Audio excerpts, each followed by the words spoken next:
परमात्मा के संबंध में जितने असत्य कहे गए और गढ़े गए हैं उतना और किसी चीज के संबंध में नहीं। परमात्मा के संबंध में जितना झूठ प्रचलित है उतना किसी और चीज के संबंध में नहीं। क्या नहीं पता? परमात्मा के संबंध में जितने असत्य, जितने झूठ, जितनी कल्पनाएं प्रचलित हैं उतनी किसी और चीज के संबंध में नहीं। और कुछ बात ऐसी है कि शायद परमात्मा के संबंध में सत्य कहा ही नहीं जा सकता है। जो भी कहा जाता है वो कहने के कारण ही असत्य हो जाता है। कुछ है जिसे कहना संभव नहीं, कुछ है जिसे जाना जा सकता है लेकिन कहा नहीं जा सकता। और आश्चर्य की बात है कि जिस परमात्मा के संबंध में कुछ भी नहीं कहा जा सकता उसके संबंध में इतने शास्त्र लिखे गए हैं जिनका हिसाब लगाना मुश्किल है।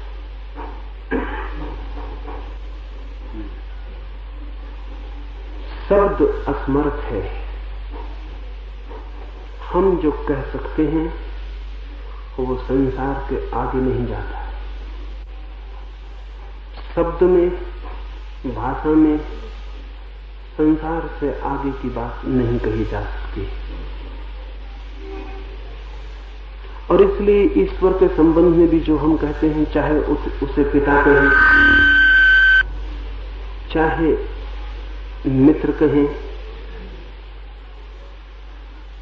चाहे प्रेमी कहें, कोई भी बात सच नहीं।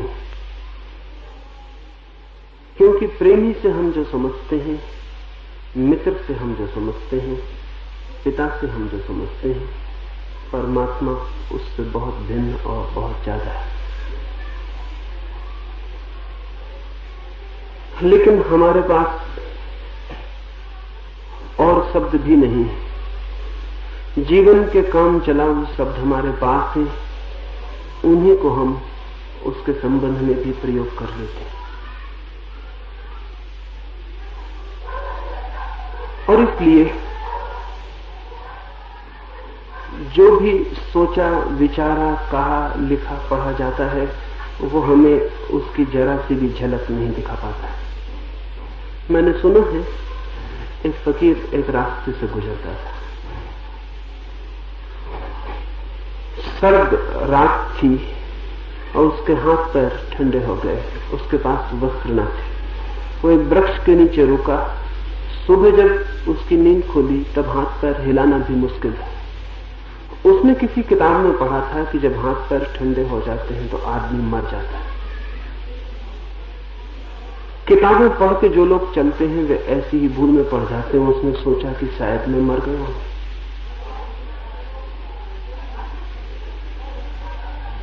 उसे पता था कि मरे हुए लोग कैसे हो जाते हैं, तो वो आंख बंद करके लेट रहा।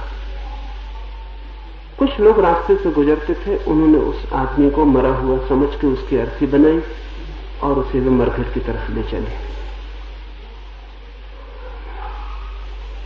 वे चौरस्ते पर पहुंचे जहां 4 रास्ते फूटते थे और वे चिंता में पड़ गए कि मरघट को कौन सा रास्ता जाता है। वे अजनबी लोग थे, उस गांव के रास्तों से परिचित न थे। वे चारों विचार करने लगे कि कोई मिल जाए गांव का रहने वाला तो हम पूछ लें कि मरघट को रास्ता कौन सा जाता है। फकीर तो जिंदा था। उसने सोचा कि बेचारे बड़ी मुश्किल में पड़ गए हैं, अब पता नहीं गांव वाला कोई आएगा कि नहीं आएगा। तो वो अर्थी से बोला कि जब मैं जिंदा हुआ करता था तब लोग बाएं रास्ते से मरघट जाते थे।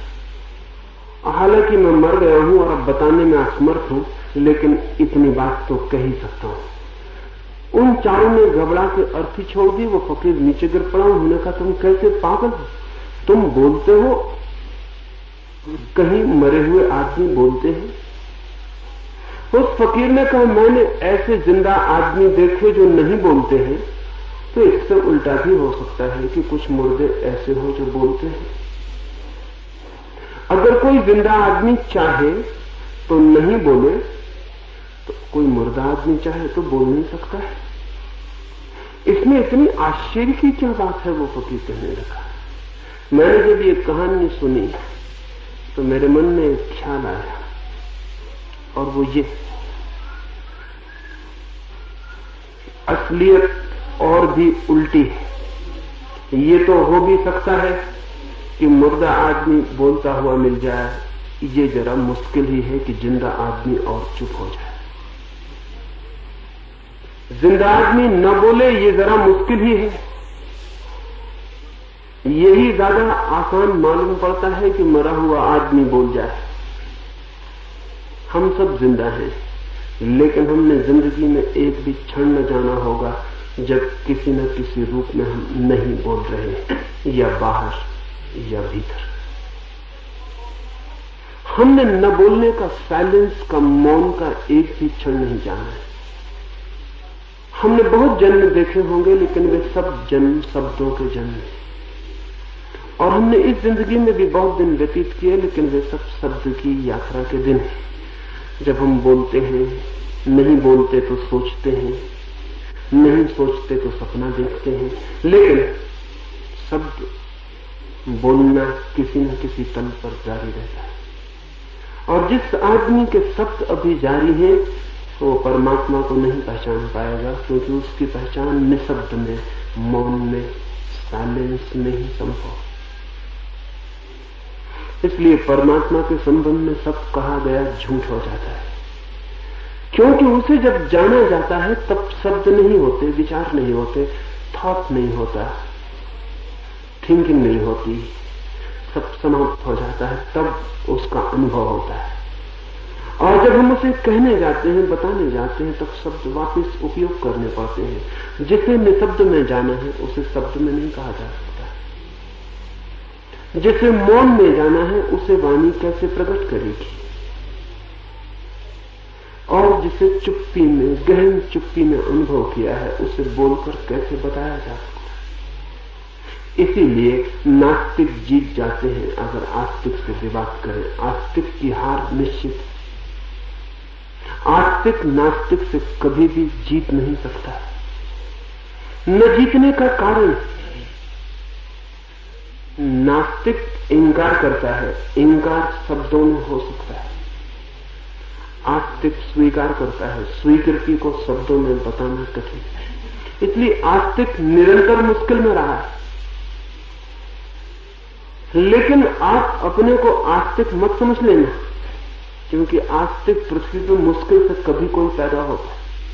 पृथ्वी पर दो तरह के नास्तिक हैं, एक वे जो जानते हैं कि नास्तिक हैं, और एक वे जो जानते नहीं कि नास्तिक हैं और अपने को आस्तिक समझते हैं। पृथ्वी पर आस्तिक बहुत मुश्किल से पैदा होता है, क्योंकि आस्तिक तभी पैदा होता है जब वो परमात्मा को जान ले। उसके पहले कोई आस्तिक नहीं हो सकता, क्योंकि जिसे हमने जाना नहीं उस पर आस्था कैसे आ सकती है।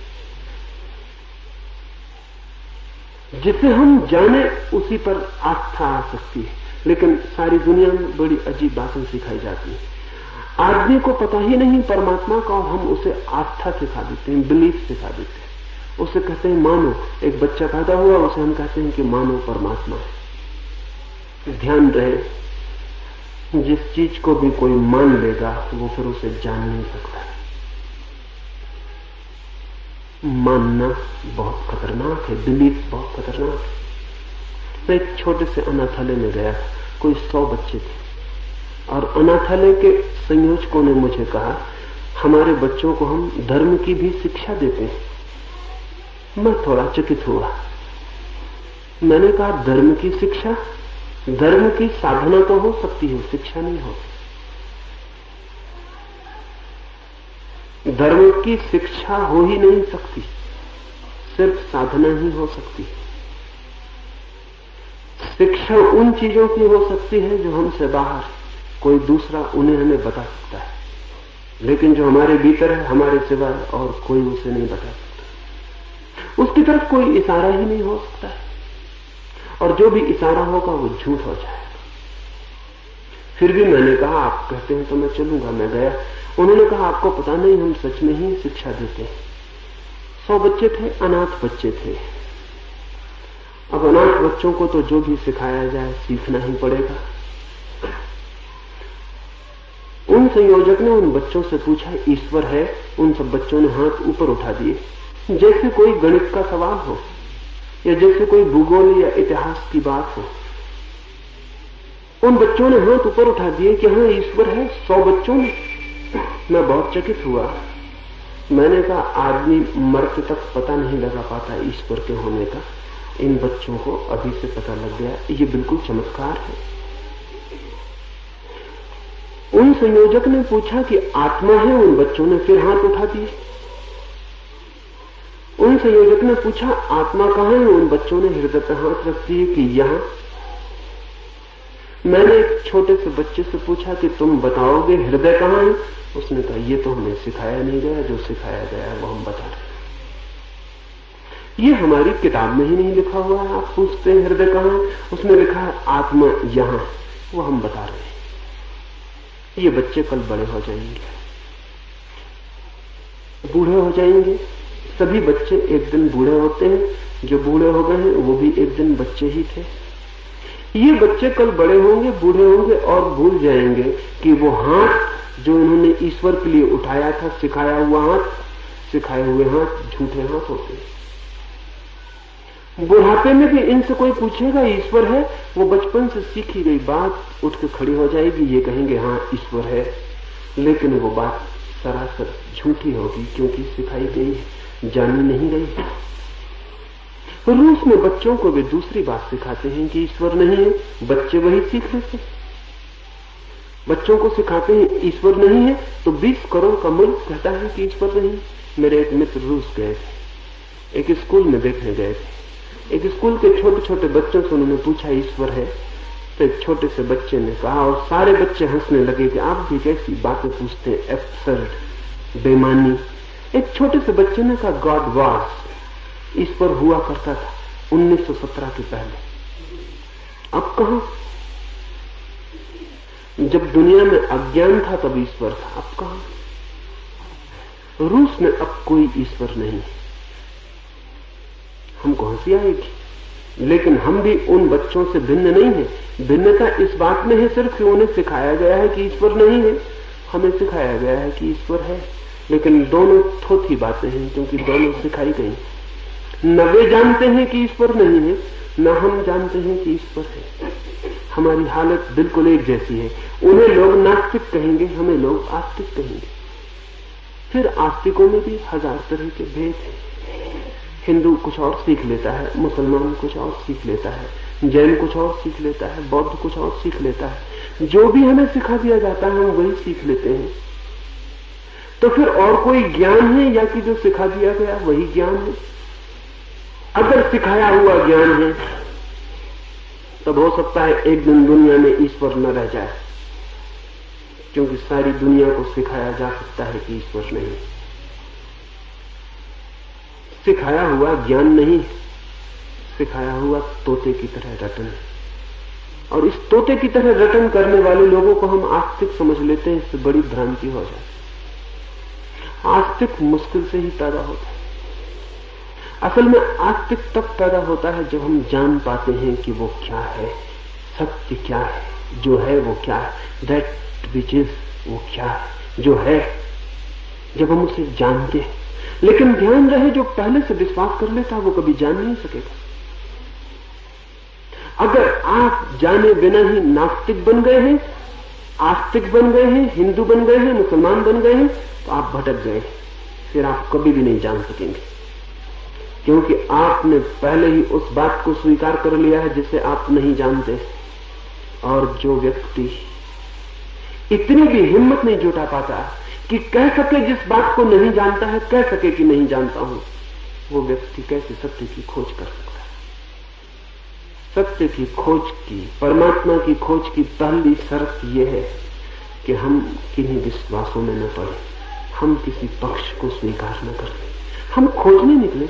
मैंने सुना है एक गांव में एक फकीर मेहमान हुआ है और उस गांव के लोग आए और उस गांव के लोगों ने कहा कि हमारी मस्जिद में चले और हमें समझाएं ईश्वर के संबंध में। उस फकीर ने कहा मुझे क्षमा कर दो, क्योंकि कितने लोग समझा चुके कोई समझता ही नहीं। अब मुझे परेशान मत करो। लेकिन जितना उसने मना किया, जैसे कि लोगों की आदत होती है, जिस चीज के लिए मना करो वे और आग्रहशील हो जाते हैं। जिस चीज के लिए मना करो उनका मन और जोर से पकड़ने लगता है कि चलें, देखें, खोजें, इस दरवाजे पे लिख दिया जाए यहां झांकना मना है, और फिर इस गांव में शायद ही ऐसा आदमी मिले जो बिना झांके निकल जाए। लोगों के लिए निषेध निमंत्रण बन जाता है। इंकार करो और उन्हें आमंत्रण हो जाता है। वे फकीर के पीछे पड़ गए, फकीर टालने लगा है, वे और पीछे पड़ गए हैं, नहीं माने हैं। तो फकीर ने कहा चलो मैं चलता हूं। वो उनके गांव की मस्जिद में गया है, वे सब गांव के लोग इकट्ठे हो गए हैं। वो फकीर मंच पर बैठा है और उसने कहा इसके पहले कि मैं कुछ बोलूं मैं तुमसे एक बात पूछ लूं, ईश्वर है तुम मानते हो, जानते हो ईश्वर है? उन सारे लोगों ने हाथ हिला दिए। उन्होंने कहा कि हाँ ईश्वर है, इसमें शक की बात ही नहीं, संदेह का सवाल ही नहीं, हम सब मानते हैं ईश्वर है। उस फकीर ने कहा फिर मेरे बोलने की कोई जरूरत न रही, क्योंकि ईश्वर आखिरी ज्ञान है, जिसने उसे भी जान लिया उससे बात करनी ना समझी है, मैं जाता हूं। वो नीचे उतर गया। उसने कहा कि जब तुम्हें ईश्वर तक का पता चल चुका है तो अब और मैं तुम्हें क्या बता सकूंगा, बात ही खत्म हो गई, यात्रा का ही अंत आ गया, ये तो अंतिम अनुभव भी तुम्हें हो गया। और अब तुम्हारे सामने बातें करूं तो मैं अज्ञानी हूं, मुझे क्षमा कर दो। मस्जिद के लोग बड़ी मुसीबत में पड़ गए, क्योंकि जानता तो कोई भी नहीं था कि ईश्वर है। झूठे ही हाथ उठा दिए थे। उठाते वक्त ख्याल भी न था कि हम झूठे हाथ उठा रहे हैं। अगर बहुत दिन तक झूठे हाथ उठाते रहे तो आदमी खुद ही भूल जाता है कि उठाए गए हाथ झूठे। आप भी जब मंदिर की मूर्ति के सामने सिर झुकाते हैं तो कभी ख्याल किया है कि यह सिर सच में झुक रहा है या झूठा झुकाया जा रहा है? ये सिर्फ आदत है, सिखाई गई बात है, या आपने भी कभी जाना है कि इस मूर्ति में कुछ है? और बड़े आश्चर्य की बात है कि जिसे मूर्ति में कुछ दिख जाएगा उसे सारी दुनिया में कुछ नहीं दिखेगा। फिर वो एक मंदिर को खोदता हुआ सिर झुकाने आएगा, फिर तो जहां भी दिखाई पड़ जाएगा सब वही है, वहीं सिर झुका लेगा। अधार्मिकों के सिवाय मंदिरों में शायद ही कोई कभी जाता है, धार्मिक तो कभी जाता नहीं देखा गया। ये मैं नहीं कह रहा हूं कि जो नहीं जाते हैं वे धार्मिक, न जाने से कोई धार्मिक नहीं होता, लेकिन धार्मिक शायद ही मंदिर जाता देखा गया। मस्जिद के लोग परेशानी में पड़ गए, लेकिन उन्होंने सोच विचार किया कि इस फकीर से सुनना तो जरूर था, बड़ी गलती हो गई, हमारा उत्तर ही ऐसा था कि आगे बोलने की जरूरत न रही, अब हम दूसरा उत्तर देंगे। फिर एक बार फकीर को किसी तरह बुला कर ले आओ। दूसरे शुक्रवार को फिर उन्होंने प्रार्थना की। उस फकीर ने कहा कि मैं तो गया था पिछली बार, लेकिन तुम तो सब जानते ही हो, अब आगे और क्या बताना है? जो जानता ही है उसे जानने को शेष क्या रह जाता है? अब तुम जानते ही हो तो बात ही क्या करनी? पर उन लोगों ने कहा कि हम वे लोग नहीं, हम दूसरे लोग। फकीर उन्हें भली भांति जान रहा था कि वे वही। उसने कहा ठीक है, धार्मिक आदमी का कभी कोई भरोसा नहीं, जरा में बदल जाए। तथाकथित धार्मिक, वो जो सो कॉल्ड रिलीजियस है, उनके बदलने का कोई भरोसा भी नहीं।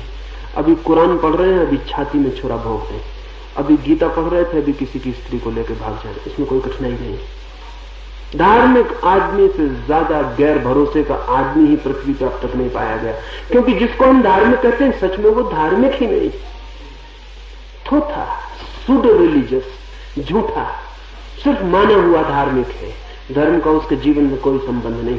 अगर धर्म का संबंध हो जाए तो आदमी न हिंदू रहेगा, न मुसलमान, न ईसाई। धर्म भी 10 हो सकते हैं, 1000 हो सकते हैं, सत्य भी 1000 तरह का हो सकता है।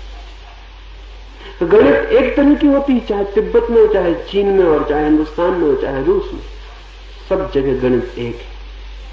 और केमिस्ट्री भी एक है, और फिजिक्स भी एक है, साइंस एक है। लेकिन धर्म 1000, सिर्फ झूठ 1000 तरह के हो सकते हैं, सत्य 1000 तरह का नहीं हो सकता। अगर कोई कहने लगे कि हिंदुओं की केमिस्ट्री अलग है और मुसलमानों की केमिस्ट्री अलग है, तो समझ लो कि इन दोनों को पागल खाने में भर्ती करना पड़े, इसके सिवाय कोई उपाय न रहे। क्योंकि केमिस्ट्री कैसे अलग हो सकती है? पानी चाहे हिंदू गर्म करे, चाहे मुसलमान 100 डिग्री पर भाप बनता है, और कोई उपाय नहीं है कि कुरान पढ़ने वाला कम डिग्री पर भाप बना दे और गीता पढ़ने वाला ज्यादा डिग्री पर भाप बना दे। पानी 100 डिग्री पर भाप बनता है, ये सत्य, ये सत्य सार्वलौकिक, यूनिवर्सल है। धार्मिक आदमी सिर्फ धार्मिक होता है, जस्ट रिलीजियस, न हिंदू, न मुसलमान, न ईसाई, ये सब अधार्मिकों की सिरों पर लगे हुए लेबिल। धर्म कैसे हो सकते हैं 50 तरह के? जब पदार्थ का नियम एक है तो परमात्मा का नियम कैसे अनेक हो सकता है? उस फकीर से फिर वे पीछे पड़ गए। उसने कहा ठीक है, तुम कहते तो हम चलेंगे। वो गया, वो मंच पर खड़ा हुआ। उस गांव के लोगों ने सोच विचार करके तय कर लिया कि उत्तर अब दूसरा देना है। फकीर ने पूछा कि मैं पूछ लूं वही बात कि ईश्वर है, तुम मानते हो, जानते हो, तुम्हें उसका अनुभव हो गया है? सारे मस्जिद के लोग चिल्लाए, कैसा ईश्वर? हमें कुछ पता नहीं, न हम मानते न हम जानते। अब आप बोलिए। उस फकीर ने कहा जिसे तुम मानते ही नहीं, जानते ही नहीं, उसके संबंध में बात करने से फायदा क्या है? जिसकी तुम्हें कोई खबर ही नहीं, उसका तुम प्रश्न ही कैसे उठाते हो? किस ईश्वर की बात कर रहे हो? किस ईश्वर की मैं बात करूं? गांव के लोग फिर मुसीबत में पड़ गए कि तो बड़ा धोखेबाज आदमी मालूम पड़ता है। पिछली बार हमने हां भरा तो उसने कहा तुम्हें पता ही हो गया, बात खत्म। अब हम इनकार करते हैं तो वो कहता है जिसको तुम जानते नहीं, मानते नहीं, जिसका तुम्हें कोई पता नहीं, उसकी बात भी क्यों करनी? बात करने के लिए भी कुछ शुरुआत तो चाहिए। किसकी मैं बात करूं, किससे मैं बात करूं? मैं जाता हूं। गांव के लोगों ने कहा तो बड़ी मुश्किल हो गई, ये आदमी कैसा है? फिर उन्होंने कहा हम क्या करें, लेकिन इससे सुनना जरूर है। इस आदमी की आंखों से लगता है कि कुछ जानता है, इस आदमी के व्यक्तित्व से लगता है कि इसे कुछ खबर। शायद हम ठीक उत्तर नहीं दे पा रहे, अब हम क्या करें? उन्होंने तीसरा उत्तर तैयार किया। फिर फकीर को समझा बुझा के ले आए। उसने कहा कि तुम क्यों परेशान हो रहे हो? उन्होंने कहा कि अब हम दूसरे उत्तर है हमारे पास। फकीर ने कहा सोचे विचारे उत्तर का कोई मतलब नहीं होता पागलो, तुम सोच विचार के तय करते हो, वो सब झूठ होता है। जो सच होता है उसे सोच विचार के तय नहीं करना पड़ता, वो तय होता है। और जिसे हम सोच विचार के तय करते हैं वो कभी सच नहीं होता। सिर्फ असत्य के लिए सोचना पड़ता है, सत्य के लिए सोचना नहीं पड़ता है। और अगर सत्य के लिए भी सोचना पड़े तो वो असत्य ही होगा। सत्य को जानना पड़ता है, सोचना नहीं पड़ता। असत्य को सोचना पड़ता है।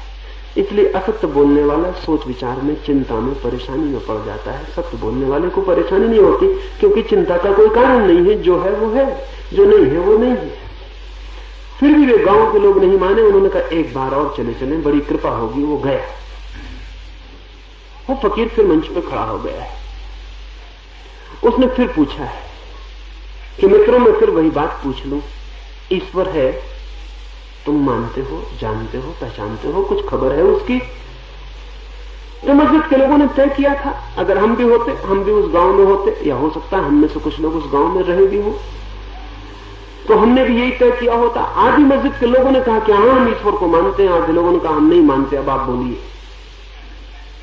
उस फकीर ने कहा तुम बड़े ना समझो, जिनको मालूम है वो उनको बता दें, जिनको मालूम नहीं मेरी क्या जरूरत है? तुम मेरे पीछे क्यों पड़ो? तुम मुझे क्यों परेशान करते हो? अब तो कोई जरूरत ही नहीं है मेरी, मैं बिल्कुल बेकार हूं। यहां कुछ जानते हैं, कुछ नहीं जानते, आपस में एक दूसरे को समझा बुझा ले। मैं ये चला। और फकीर ने चलते वक्त उनसे कहा कि हिम्मत हो तो फिर चौथी बार आना। गांव के लोग बड़ी मुश्किल में पड़ गए। बहुत सोचा लेकिन चौथा उत्तर न मिला। करते भी क्या? करते भी क्या? एक उत्तर हां का, एक ना का, फिर दोनों उत्तर मिला के दे दिए, हां और ना के। अब क्या करते? ये तीन तो विकल्प ही दिखाई पड़ते हैं, कोई चौथा अल्टरनेटिव भी तो नहीं है। बहुत परेशान हुए फकीर। कई दिन रुका रहा और गांव में घूम घूम कर लोगों से कहता रहा क्यों अब नहीं आते? लेकिन गांव के लोग कुछ भी न सोच पाए कि अब क्या करें। आखिर उस फकीर को वो गांव छोड़ देना पड़ा। किसी दूसरे आदमी ने दूसरे गांव में उससे पूछा कि हमने सुना है उस गांव के लोग फिर न आए, अगर वो आते तो तुम समझाते फिर ईश्वर को? उसने कहा फिर मुझे समझाना ही पड़ता। उस आदमी ने कहा तुमने 3 बार में क्यों नहीं समझाया? उसने कहा मैं ठीक उत्तर की प्रतीक्षा करता था। क्या ठीक उत्तर हो सकता है? तो उस फकीर ने कहा अगर वे गांव के लोग चुप रह जाते और कोई उत्तर न देते तो ही मैं कुछ बोल सकता था, क्योंकि तब वे ईमानदार होते, ऑनेस्ट होते। क्योंकि ईश्वर के संबंध में ना तो हमें पता है कि वो है, ना हमें पता है कि वो नहीं है। हम बेईमान हैं अगर हम कोई भी उत्तर दे रहे हैं। लेकिन ये बेईमानी धार्मिक किस्म की है। और जब बेईमानी धार्मिक किस्म की होती तो पहचानना बहुत मुश्किल हो जाता। अधार्मिक बेईमान आदमी को पकड़ जाता है, धार्मिक और बेईमान आदमी को पकड़ना बहुत मुश्किल है, क्योंकि उसकी बेईमानी के चारों तरफ धार्मिकता का पर्च चढ़ाई हुई है। हमारा उत्तर क्या है? अगर हम सच में ईमानदार हैं, ऑनेस्ट हैं, तो हम कहेंगे कोई भी उत्तर तो हमारे पास नहीं, हमें कुछ भी तो पता नहीं। हम इतना भी तो नहीं कह सकते कि वो है, हम इतना भी नहीं कह सकते वो नहीं। और जो व्यक्ति इतनी सच्चाई पर खड़ा हो जाए कि मुझे कुछ भी पता नहीं, उस व्यक्ति की सच्ची आस्तिकता की यात्रा शुरू हो जाती। क्योंकि अगर हमें यह अनुभव हो जाए कि मुझे कुछ भी पता नहीं है, तो हम इतनी पीड़ा में, इतनी सफरिंग में, इतने कष्ट में पड़ जाएंगे कि वो पीड़ा, वो कष्ट, वो अज्ञान हमें धक्के देगा कि हम खोज पर निकले, हम जाएं और पता लगाएं। लेकिन हम बड़े अद्भुत लोग हैं, हमें पता कुछ भी नहीं है और हम मान के बैठ गए हैं कि पता है, इसलिए यात्रा भी नहीं करते। अब कोई बीमार आदमी समझ ले कि मैं स्वस्थ हूं, तो फिर वो इलाज की क्या फिक्र करे? इलाज की फिक्र तो इस बात से शुरू होती है कि ज्ञात हो कि मैं बीमार हूं, तो हम स्वास्थ्य की तरफ भी जा सकते हैं। पृथ्वी पर झूठी आस्तिकता है और इसलिए धार्मिक जीवन निर्मित नहीं हो पा रहा। और झूठी आस्तिकता का आधार है विश्वास, बिलीफ। और सारी दुनिया में यही समझाया जाता है कि विश्वास करो, यकीन लाओ, श्रद्धा रखो, मानो, पूछो मत, संदेह मत करो, शक मत करो, अविश्वास मत करो। पर उल्टी बात सिखाई जा रही है। जो आदमी विश्वास में जिएगा वो कभी भी अनुभव तक नहीं पहुंचता है। अनुभव तक केवल वही लोग पहुंचते हैं जो झूठे विश्वासों में नहीं जीते, झूठे अविश्वासों में भी नहीं जीते। अविश्वास, डिसबिलीफ भी एक तरह का विश्वास है, विरोधी विश्वास, नेगेटिव बिलीफ। ईमानदार आदमी चुप खड़ा हो जाता है कि मुझे पता नहीं। D.H. लॉरेंस एक बगीचे में घूम रहा था। एक अद्भुत आदमी था। एक छोटा बच्चा उसके साथ घूम रहा है और वो लॉरेंस से पूछता है, जैसा कि छोटे बच्चे अक्सर सवाल उठा देते हैं जिनका कि बूढ़े भी उत्तर नहीं दे सकते, लेकिन इतने हिम्मतवर बूढ़े कम होते हैं जो मान लें बच्चों के सामने इस बात को कि मुझे उत्तर पता नहीं। इसी तरह के कमजोर बूढ़ों ने दुनिया को परेशानी में डाल रखा। बच्चे ने प्रश्न उठा दिया एक सीधा सा, वृक्षों को देखा है और हाथ उठा के लॉरेंस से पूछा है, why the trees are green? वृक्ष हरे क्यों हैं? लॉरेंस ने कहा, the trees are green because they are green. वृक्ष हरे हैं क्योंकि वृक्ष हरे हैं। उस बच्चे ने कहा, ये भी कोई उत्तर हुआ? ये कोई उत्तर है? हम पूछते हैं वृक्ष हरे क्यों है, आप कहते हैं हरे हैं क्योंकि हरे हैं, ये कोई उत्तर हुआ? लॉरेंस ने कहा कि उत्तर का मतलब सिर्फ इतना कि मुझे पता नहीं और मैं झूठ नहीं बोल सकता हूं।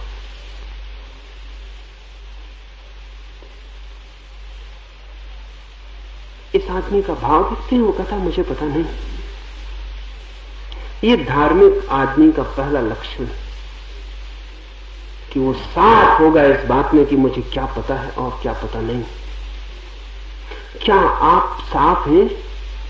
आपने कभी लेखा जोखा किया है कि मुझे क्या पता है और क्या पता नहीं है? तो आप बहुत हैरान हो जाएंगे। शायद ही जीवन का कोई परम सत्य पता हो,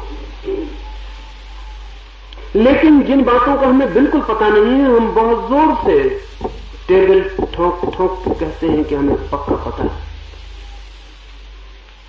न केवल टेबल ठोकते हैं, एक दूसरे की छाती में छुरा भी भोंकते हैं कि मुझे जो पता है वो ज्यादा ठीक, तुम्हें जो पता है वो गलत है। आश्चर्य, जिन सत्यों के संबंध में हमें कोई भी बोध नहीं है, उनके संबंध में हम कितने फेनेटिक, कितने पागल, कितने आक्रामक, कितने एग्रेसिव। समझ के बाहर है ये बात, लेकिन यही बात हमारी स्थिति बनी है। इस स्थिति को तोड़ना जरूरी है। तो मैं आपसे निवेदन करना चाहूंगा, कभी एकांत क्षणों में इस पर सोचना कि धर्म के संबंध में मुझे क्या पता। निश्चित ही गीता की सूत्र आपको याद होंगे, कुरान की आयतें भी याद हो सकती हैं, बाइबल के वचन भी कंठस्थ हो सकते हैं, लेकिन ध्यान रखना वो आपका ज्ञान नहीं है। गीता में जो है वो कृष्ण का ज्ञान रहा होगा, आप उसे पढ़ के अपना ज्ञान नहीं बना सकते। बारोट उधार लिया हुआ ज्ञान अज्ञान से बदतर, क्योंकि अज्ञान कम से कम अपना तो होता है, इतना तो है कि मेरा है,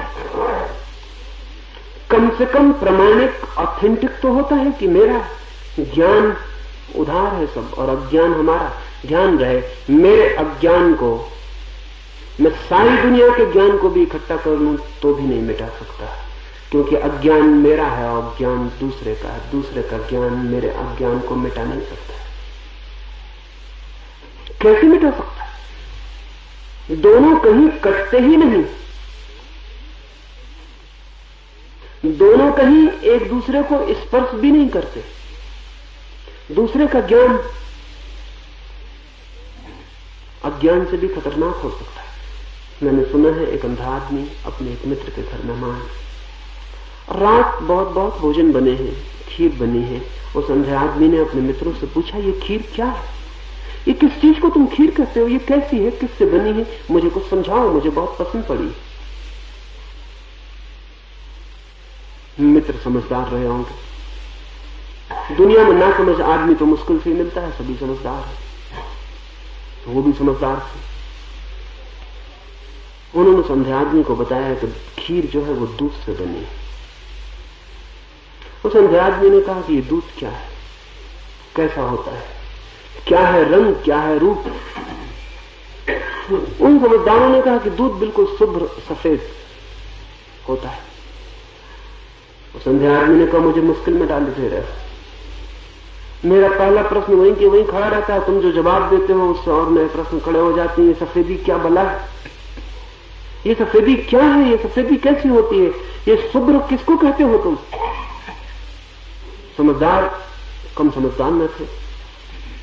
एक समझदार आगे बढ़ा और उसने कहा, कभी बगुला देखा है नदी के किनारे, तालाब के तट पर, झील के पास सफेद बगुला?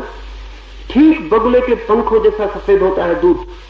उस संध्या आदमी ने कहा, तुम पहेलियों में उलझाए दे रहे हो, ये बगुला क्या भला है? और मेरे पहले प्रश्न तो कितने दूर छूट गए, तुम्हारे जवाब मुझे बहुत आगे ले आए, लेकिन हर बात वहीं के वहीं अटकी हुई है। ये बगुला क्या होता है, कैसा होता है? कुछ मुझे इस तरह समझाओ कि मैं समझ सकूं। एक समझदार आदमी ने अपना हाथ आगे बढ़ाया और संध्या आदमी को कहा कि मेरे हाथ पे हाथ फेरो।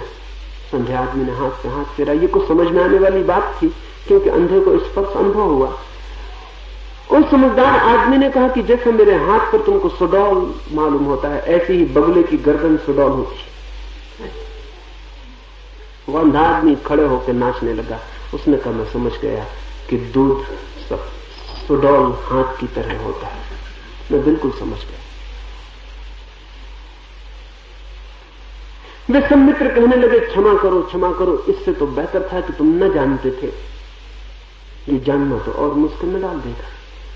नहीं, दूध सुडौल हाथ की तरह नहीं होता। उस अंधे आदमी ने कहा, मुझे क्यों मुश्किल में डालते हो, तुम्ही ने तो मुझे समझाया। असल बात यह है कि अंधे आदमी को सफेद रंग के संबंध में कुछ भी नहीं समझाया जा सकता, और जो समझाने जाता है वो निपट ना समझ। अंधे आदमी की आंख का इलाज हो सकता है, सफेद रंग नहीं बताया जा सकता। आंख का इलाज हो जाए तो सफेद रंग दिखाई पड़ सकता है, और कोई उपाय नहीं। हम सब जहां तक सत्य का संबंध है अंधे, हमें कुछ पता नहीं, और हम सब ने किताबों में से कुछ समझ लिया है। वो उसी अंधे आदमी के हाथ की तरह, वो उसी अंधे आदमी की धारणा की भांति हम उसको पकड़ के बैठे हुए, और हम जिंदगी पकड़ के बैठे रहे, उससे हम कहीं पहुंचेंगे नहीं। पहली बात जाननी जरूरी है कि हम अंधे हैं, और दूसरी बात जाननी जरूरी है कि हमें कुछ भी दिखाई नहीं पड़ता है। जहां तक ईश्वर का, सत्य का संबंध हमें कुछ भी पता नहीं, कुछ भी दिखाई नहीं पड़ता। ये पहली सच्चाई होगी जिसे हम स्वीकार कर ले तो फिर आगे बढ़ा जा सकता है। तब हम पूछ सकते हैं कि ये आंख कैसे ठीक हो कि हम जान सके। लेकिन जिसने मान लिया वो ये पूछता ही नहीं कि हम जान सकें, वो तो ये मान लेता है कि जान लिया। वो तो विश्वास को धीरे धीरे धीरे धीरे ज्ञान बना लेता है। उसे पता ही नहीं चलता कि मैंने गीता में ऐसा पढ़ा था, कब वो समझने लगता है कि ऐसा मैं जानता हूं। मैं देखता हूं लोग बैठे हैं, धार्मिक लोग आंख बंद करके सोच रहे हैं अहम ब्रह्मास्मि, मैं ब्रह्म हूं, मैं ब्रह्म हूं, मैं ब्रह्म हूं। किसी किताब में पढ़ लिया है, अब दोहरा रहे हैं कि मैं ब्रह्म हूं। अब दोहराते रहिए कि अब दोहराने से पता चल जाएगा कि आप ब्रह्म हैं। कैसे पता चल जाएगा? जब पहली बार आपने दोहराया कि मैं ब्रह्म हूं तब आपको पता नहीं था। जब आपने दूसरी बार दोहराया तब भी आपको पता नहीं था। जब आपने तीसरी बार दोहराया तब भी आपको पता नहीं था। और अगर पता ही हो गया था तो चौथी बार दोहराया किस लिए? तो चौथी बार दोहराया तब भी पता नहीं था। 1000 बार, लाख बार, करोड़ बार दोहराइए, पता कैसे हो जाए? रिपीटिशन नॉलेज बन जाता है, दोहराने से ज्ञान पैदा हो जाता है। तब तो बड़ा सस्ता मामला है, तब तो बहुत ही सस्ता मामला है। तब तो हिटलर ने ठीक लिखा है अपनी आत्मकथा में। उसने लिखा है कि दुनिया में सच और झूठ जैसी कोई चीज नहीं होती, जिस झूठ को बार बार दोहराओ वही सत्य हो जाता है। तब तो फिर हिटलर परम ज्ञानी। और मजे की बात यह है कि हम हिटलर को कभी ज्ञानी नहीं कहेंगे, लेकिन हम यही कर रहे हैं ज्ञान के लिए।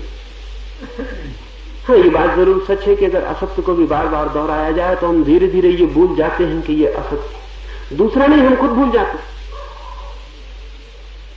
अगर आप बचपन से एक असत्य को दोहराते रहें तो बुढ़ापे तक याद रखना जरा मुश्किल हो जाएगा कि ये असत्य था और मैंने जब पहली बार दोहराया था तो असत्य था, मुझे पता नहीं था। ये भूलते हैं कि आप निरंतर दोहराने से सिर्फ भूल सकते हैं, लेकिन ज्ञान नहीं हो सकता। सिर्फ इतना भूल सकते हैं। मैंने सुना है एक पत्रकार मर गया और मरते से स्वर्ग के दरवाजे पर पहुंच गया। जर्नलिस्ट, अखबार वाला। अब अखबार वाला था, उसने कहा कि सीधे स्वर्ग मुझे जगह मिलनी चाहिए। और यहां कोई मिनिस्टर या कहीं भी दरवाजा खटखटा है तो दरवाजा खुलता था। उसने कहा भगवान भी क्यों, डरता होगा जरूर। अखबार वाले से कौन नहीं डरता है। जाकर उसने सीधा दरवाजा खटखटाया। द्वारपाल ने बाहर झांक कर देखा, उसने कहा दरवाजा खोलो, मैं एक बड़े अखबार का रिपोर्टर और मुझे मर गया हूं, मैं स्वर्ग में रहना चाहता हूं। उस द्वारपाल ने कहा माफ करिए, पहली तो बात यह है कि स्वर्ग में कोई घटनाएं नहीं घटती, न्यूज ही नहीं घटता, क्योंकि न्यूज के लिए भी तो उपद्रवी आदमी चाहिए, राजनीतिज्ञ चाहिए, गुंडे चाहिए, बदमाश चाहिए। यहां कोई आते नहीं इस तरह के सब लोग। हालांकि जमीन पे जो भी मरता है वो सभी स्वर्ग ही लिखे जाते हैं, सब स्वर्ग चले जाते हैं, ऐसा हम मानते। जाता मुश्किल से कोई कभी होगा। उस द्वारपाल ने कहा यहां कोई घटना ही नहीं घटती, अखबार कहां चले। और यहां का एक निश्चित कोटा है, 10 अखबार वालों को हमने जगह दी रखी है, लेकिन वो भी बेकार है, कोई काम ही नहीं है। और अखबार भी निकालो तो कोई पढ़ने को राजी नहीं होता, इसलिए वो ठप भी पड़ा है काम। अगर तुम्हें जाने ही तो नर्क चले जाओ, वहां बहुत अखबार चलते हैं, बड़े अखबार चलते हैं, बहुत सर्कुलेशन अखबारों। तो घटनाएं भी खूब घटती हैं, घटनाएं ही घटनाएं हैं वहां तो, जहां देखो वही घटना घट रही। और उसने कहा कि मुझे तो स्वर्ग रहना है, आप एक कर सकते हैं तरकीब, मुझे 24 घंटे के लिए भीतर ले लें, मैं 10 अखबार वालों में से एक को राजी कर लूंगा कि वो नरक चला जाए, तो फिर तो जगह खाली होती है मुझे। द्वारपाल ने कहा आप आ जाए, 24 घंटे आप कोशिश करेंगे। वो अखबार वाला भीतर गया। जो भी आदमी उसे मिला उसने कहा सुना तुमने, नर्क में एक बहुत नया अखबार निकलने वाला है, उसके लिए बड़े संपादक की, चीफ एडिटर की जरूरत है, मोटर भी मिलेगी, बंगला भी मिलेगा, सब इंतजाम है, बड़ा तनख्वाह भी है। उसने पूरे स्वर्ग में खबर फैला दी। सांझ को वो वापस द्वारपाल के पास आया। उसने पूछा कि कहो कोई गया? द्वारपाल ने दोनों हाथ रोक से कहा कि ठहरो, वो 10 चले गए और अब तुम नहीं जा सकते, क्योंकि हम तो बहुत मुश्किल में पड़ जाएंगे, 10 का कोटा है। वो 10 भाग गए, वो कहते हैं हमको नरक जाना है, सब चले गए। लेकिन उस अखबार वाले ने कहा रास्ता हटाओ, मैं भी जाऊंगा। उसने कहा तुम कैसे पागल हो? उसने कहा कौन जाने, बात सच भी हो सकती है कि अखबार वहां निकल रहा हो, क्योंकि मैंने जिससे भी सुना आज दिन में सभी यही कह रहे हैं कि अखबार निकलने वाला है। पूरे स्वर्ग में एक ही चर्चा, कौन जाने। उस द्वारपाल ने कहा पागल, सुबह तूने ही झूठ शुरू किया था। उसने कहा सुबह को बहुत देर हो गई, बात सच भी हो सकती। मैं लेकिन यहां नहीं रहना चाहता, झूठ तो भी कोई है नहीं। जब 10 आदमियों ने मान लिया तो बात में कुछ न कुछ जान होनी चाहिए। हम भी भूल जाते हैं कि हमने कब झूठ स्वीकार किया था खुद, और अगर बोलते ही चले जाएं तो आखिर में पता ही नहीं रहेगा कि ये झूठ था। दोहराने से कोई सत्य नहीं होता है। हम किताबें पढ़ लेते हैं, ईश्वर के संबंध में, ब्रह्म के संबंध में, आत्मा के संबंध में बातें सीख लेते हैं, फिर उनको दोहराने लगते हैं और दोहराते दोहराते मर जाते हैं, हम कुछ जान नहीं पाते। क्या करें?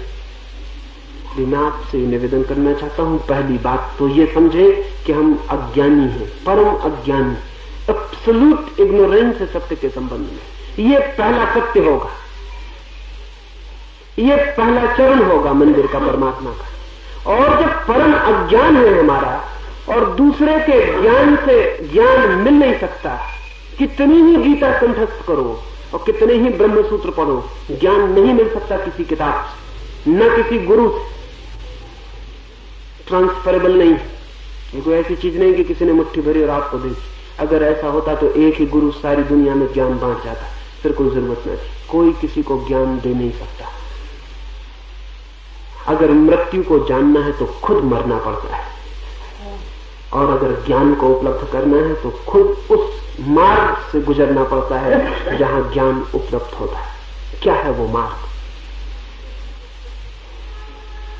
समस्त विचारों से मुक्त हो जाना, पूर्ण शून्य में ठहर जाना, मौन, पूर्ण मौन में उतर जाना, वो मार्ग। यदि हम क्षण भर को भी पूर्ण मौन में हो सके, कंप्लीट साइलेंस में हो सके, तो हम उसे जान लेंगे जो है। क्यों? आखिर मौन में होने से क्यों जान लेंगे? जब तक हमारा मन शब्दों से भरा है, विचारों से भरा है, तब तक बेचैन, तब तक ऐसा है जैसे झील पे तरंगे हो। चांद है आकाश में और झील तरंगों से भरी है, तो चांद का प्रतिबिंब नहीं बनता फिर झील में। और फिर झील शांत हो गई, कोई तरंग नहीं, झील मौन हो गई, एक लहर भी नहीं है झील की छाती पर, झील बिल्कुल शांत हो गई। तो झील एक दर्पण बन जाती और चांद उसमें प्रतिफलित हो जाता है, रिफ्लेक्ट हो जाता है, दिखाई पड़ने लगता है। मौन की स्थिति में हम बन जाते हैं दर्पण, शांत, और जो है वो उसमें प्रतिफलित हो जाता है, उसमें दिखाई पड़ जाता है। मनुष्य को बनना है दर्पण, चुप, एक लहर भी ना हो मन पर। तो उसी क्षण में जो है उसी का नाम परमात्मा हम कहें, सत्य कहें, जो भी नाम देना चाहे, नाम से कोई फर्क नहीं पड़ता है। नाम के झगड़े सिर्फ बच्चों के झगड़े। कोई भी नाम दे दे, XYZ कहें तो भी चलेगा। तो वो जो है अननोन, अज्ञात, वो हमारे दर्पण में प्रतिफलित हो जाता है और हम जान पाते हैं। तब है आस्तिकता, तब है धार्मिकता, तब धार्मिक व्यक्ति का जन्म होता है। अद्भुत है आनंद उसका। सत्य को जानकर कोई दुखी हुआ हो ऐसा सुना नहीं गया, सत्य को बिना जाने कोई सुखी हो गया हो ऐसा भी सुना नहीं गया। सत्य को जाने बिना आनंद मिल गया हो किसी को, इसकी कोई संभावना नहीं है। सत्य को जानकर कोई आनंदित न हुआ हो ऐसा कोई अपवाद नहीं है। सत्य आनंद है, सत्य अमृत है, सत्य सब कुछ है जिसकी हमारे लिए आकांक्षा है, जिसे पाने की प्यास है, प्रार्थना है। लेकिन हम दर्पण नहीं है जिसमें सत्य प्रतिफलित हो सके। एक युवा फकीर सारी दुनिया का चक्कर लगा के अपने देश वापस लौटा था। उस देश का सम्राट बचपन में उसके साथ एक ही स्कूल में पढ़ा था। वो फकीर सम्राट के पास गया, सारी पृथ्वी से घूमकर लौटा है फकीर, अर्धनग्न, फटे वस्त्र। सम्राट गले मिला है। बैठते ही सम्राट ने पूछा है, सारी दुनिया घूम कर आए, मेरे लिए कुछ लाए हो? जिनके पास सब कुछ होता है उनके मन में भी और कुछ की वासना तो बनी ही रहती है। एक सम्राट एक फकीर से मांगने लगा कि मेरे लिए कुछ लाए हो। फकीर ने कहा कि मुझे ख्याल था, निश्चित थी कि तुम जरूर मिलते ही पहली बात यही पूछोगे। जिनके पास बहुत है पहली बात उनके मन में यही उठती है, तो मैं तुम्हारे लिए कुछ ले आया हूं। सम्राट ने चारों तरफ देखा, फकीर के पास तो कुछ मालूम नहीं पड़ता, हाथ खाली है, झोला भी साथ नहीं। सम्राट ने कहा क्या ले आए हो? फकीर ने कहा मैंने बहुत खोजा बड़े बड़े बाजारों में, बड़ी बड़ी राजधानियों में, लेकिन मैं ये सोचता था कोई ऐसी चीज ले चलूं जो तुम्हारे पास ना हो। लेकिन जहां भी गया मुझे ख्याल आया ये सब तुम्हारे पास जरूर होगा, तुम कोई छोटे सम्राट नहीं। और देखता हूं तुम्हारे महल में सभी कुछ है, भूल हो जाती बड़ी, मैं वो कुछ भी नहीं लाया। फिर एक चीज मुझे मिल गई जो मैं लाया हूं।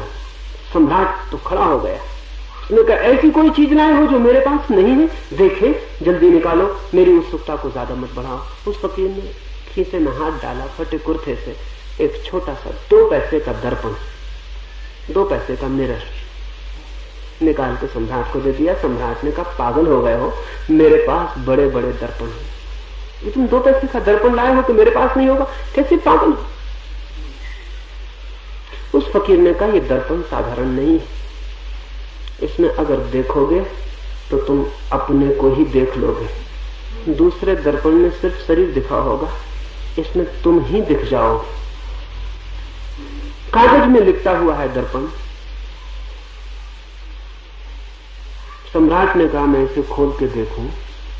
फकीर ने कहा अकेले में देखना, क्योंकि उसमें तुम दिख जाओगे जैसे हो, जो है।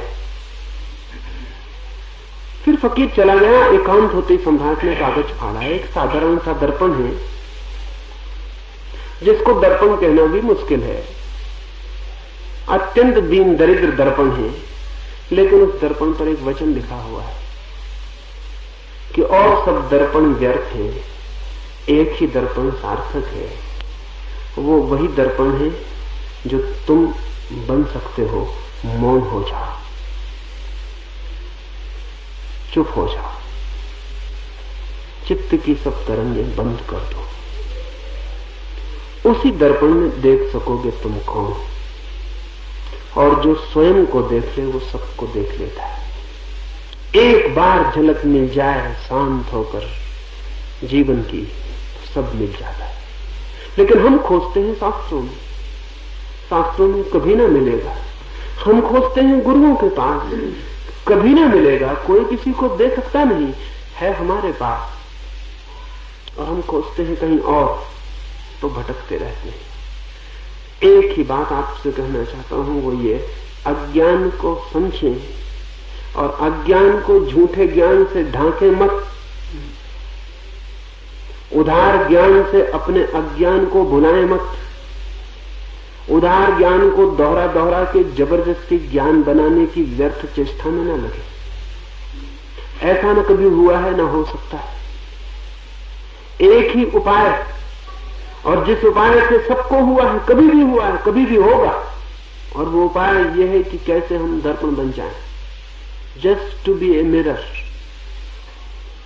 दर्पण पता है आपको दर्पण की खूबी क्या है?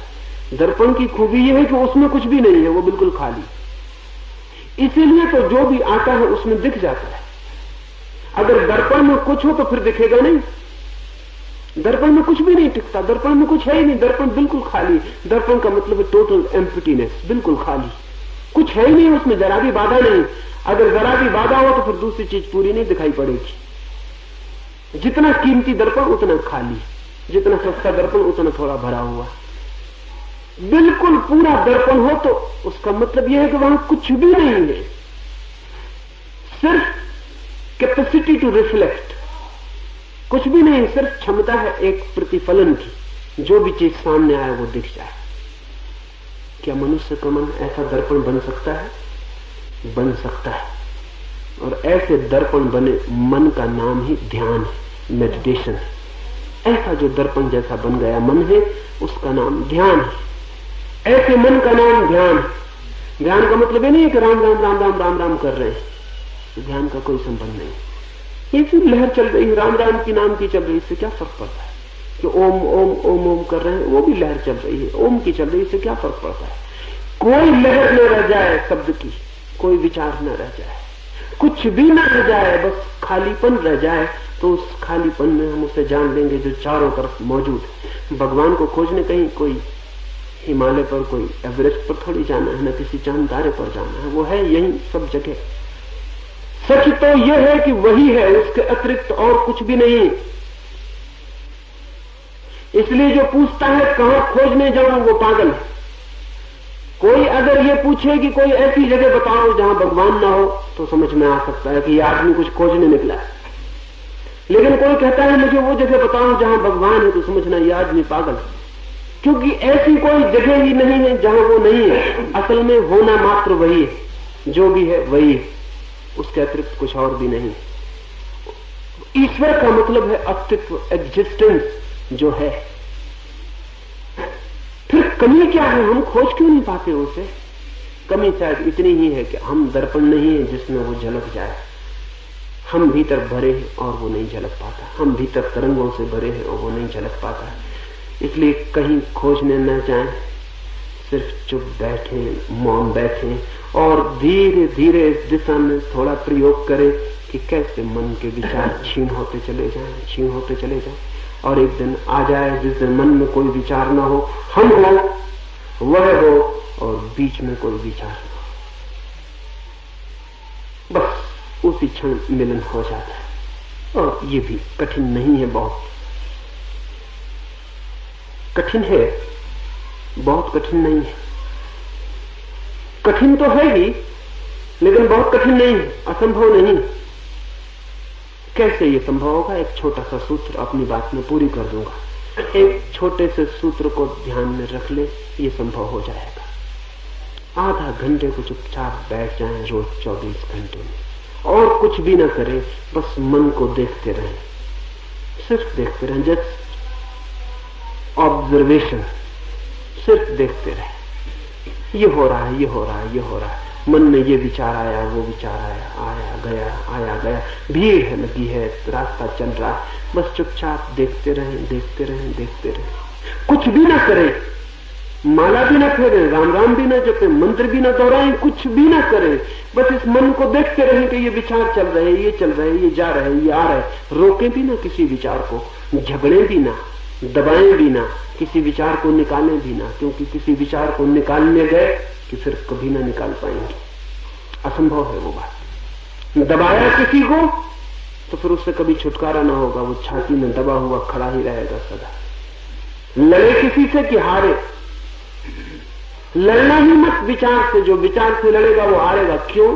इसलिए नहीं कि विचार बहुत मजबूत है, हम बहुत कमजोर, इसलिए कि विचार है ही नहीं, छाया, और छाया से लड़ने वाला कभी नहीं जीत सकता। आप बड़े से बड़े दैत्य से भी जीत सकते, लेकिन किसी छाया से लड़े फिर न जीत सकेंगे। इसका यह मतलब नहीं कि छाया बहुत मजबूत है, इसका कुल मतलब कि छाया वस्तुतः है ही नहीं, उससे लड़े कि बेवकूफ बने, अपने हाथ से मूड बने और गए और हारे और मिटे।